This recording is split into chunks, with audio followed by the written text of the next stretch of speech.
दोस्तों, जरा सोचिए, आप रात को अपने कमरे में अकेले सो रहे हैं और अचानक आपके कान में एक घंटी की आवाज गूंजती है।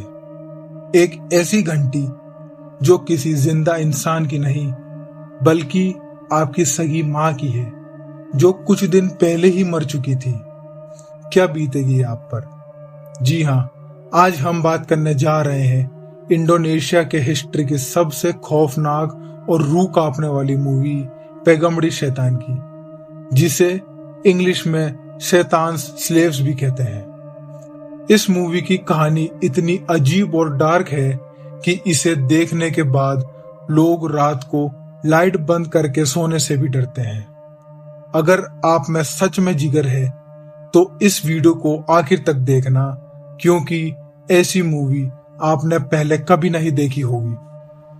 तो कहानी शुरू होती है साल 1980 के दौर में।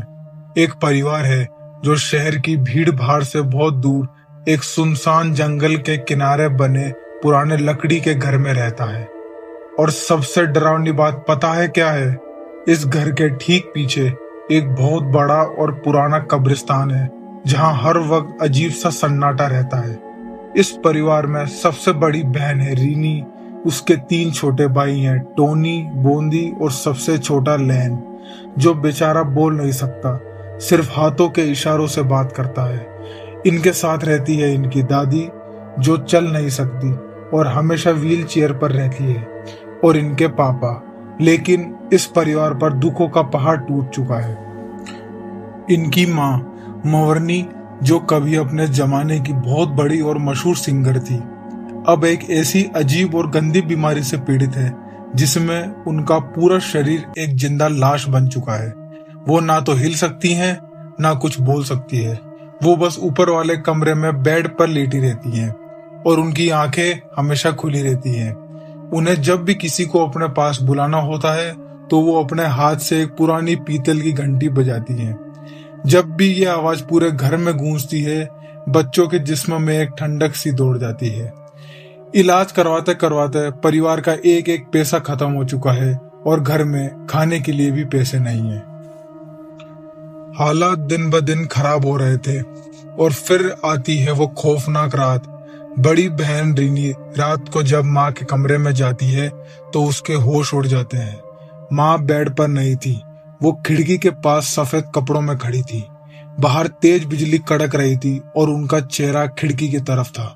रीनी डरते डरते कांपते हुए कदमों से माँ के पास जाती है और जैसे ही उन्हें छूती है, माँ अचानक पत्थर की तरह जमीन पर गिर जाती है।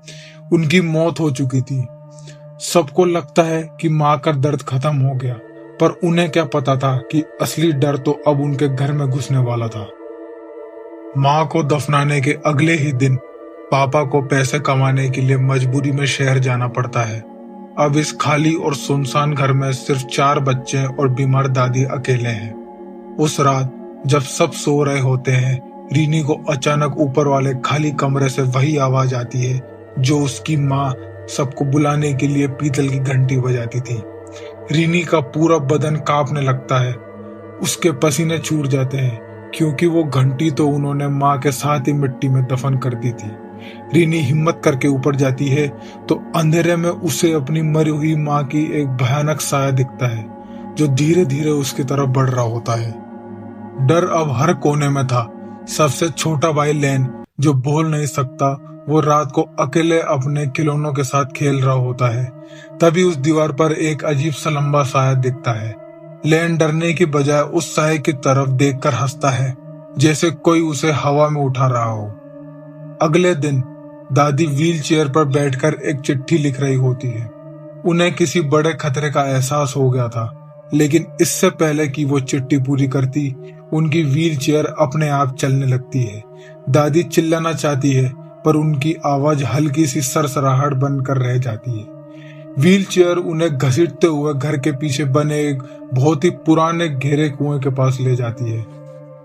अगले दिन सुबह दूसरा भाई बोंदी जब कुएं के पास जाता है तो उसे पानी के अंदर दादी का शरीर तैरता हुआ मिलता है। उनका खून पानी में मिल चुका था। एक के बाद एक 2 मौतों से ये बच्चे पूरी तरह टूट जाते हैं। रीनी को दादी के सामान से वो अधूरी चिट्ठी मिलती है जो उन्होंने बूढ़ी मैन नाम के एक आदमी को लिखी थी। रीनी और उनका पड़ोसी हेंद्र जो उनका दोस्त है उस चिट्ठी को लेकर बूढ़ी मैन के पास जाता है जो ऐसी अजीब और शैतानी घटनाओं पर रिसर्च करता है। बूढ़ी मैन उन दोनों के सामने एक ऐसी सच्चाई रखता है जिसे सुनकर रीनी के पैरों तले जमीन खिसक जाती है। बूढ़ी मैन बताता है कि रीनी की माँ मावरनी शुरुआत में कभी माँ नहीं बन सकती थी। अपने बच्चों को पाने के लिए और सिंगर बनने के लिए उन्होंने एक ऐसे खूंखार शैतानी कल्ट यानी शैतानी संगठन से हाथ मिलाया था जो शैतान की पूजा करते हैं। इस कल्ट की एक बहुत भयानक शर्त थी, वो औरत को बच्चे तो देंगे लेकिन जो सबसे आखिरी बच्चा पैदा होगा जब वो ठीक 7 साल का हो जाएगा तो शैतान के लोग उसे अपनी बलि देने के लिए अपने साथ ले जाएंगे। और दोस्तों, उनका सबसे छोटा भाई लेन कल ही 7 साल का होने वाला था। हेंद्र को यह सारी सच्चाई एक पुरानी फाइल में मिलती है। वो तेजी से अपनी बाइक स्टार्ट करता है और रीनी के घर की तरफ भागता है ताकि उन्हें वार्न कर सके, लेकिन रास्ते में अचानक अंधेरे से एक बहुत बड़ा और तेज रफ्तार ट्रक निकलता है और हेंद्र को बहुत बुरी तरीके से कुचल देता है। उसका एक्सीडेंट कोई इत्तेफाक नहीं था, शैतानी ताकतों ने उसे रास्ते में ही खत्म कर दिया ताकि सच बच्चों तक ना पहुंच सके। जब हेंद्र की लाश रीनी के घर आती है तो चारों तरफ सिर्फ चीखना और रोना गूंज रहा होता है। और अब आती है इस फिल्म की सबसे खौफनाक रात। बाहर बेहिसाब तूफान, बारिश और बिजली कड़क रही है। पापा शहर से वापस आ चुके हैं लेकिन घर की लाइट जा चुकी है। हर तरफ सिर्फ मोमबत्ती का हल्का अंधेरा है। अचानक घर के बाहर से किसी के रोने और चिल्लाने की आवाज आती है। जब पापा और बड़ा बेटा टोनी खिड़की का पर्दा हटाकर बाहर देखते हैं तो उनका कलेजा कांप उठता है। कब्रिस्तान की सारी कब्रें खुल चुकी है। सारे मुर्दे जो सफेद कफन में लिपटे हुए हैं धीरे धीरे उनके घर को घेर रहे हैं और उन सबके आगे खड़ी है उनकी अपनी मरी हुई माँ। दरवाजे पीटे जाने लगते हैं, लकड़ियां टूटने लगती हैं और तभी आता है इस मूवी का सबसे बड़ा और होश उड़ा देने वाला ट्विस्ट।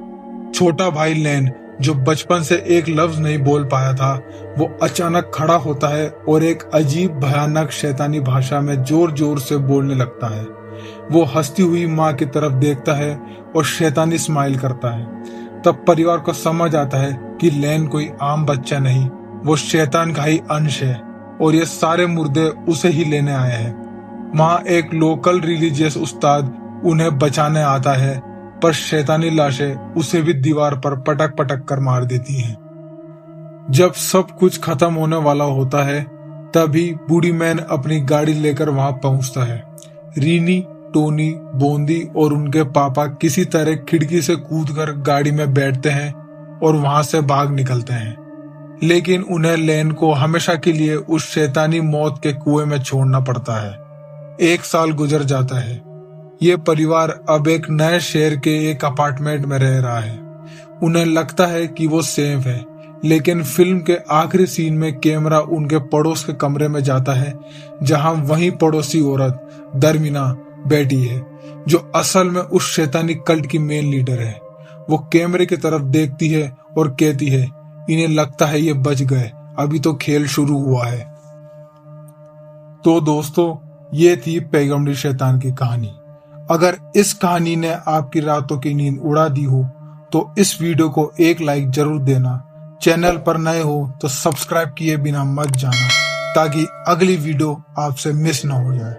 अगली वीडियो किस हॉरर मूवी पर चाहिए मुझे कमेंट में जरूर बताना। मिलते हैं अगली डरावनी कहानी के साथ। तब तक के लिए अपना ख्याल रखिएगा। अलविदा।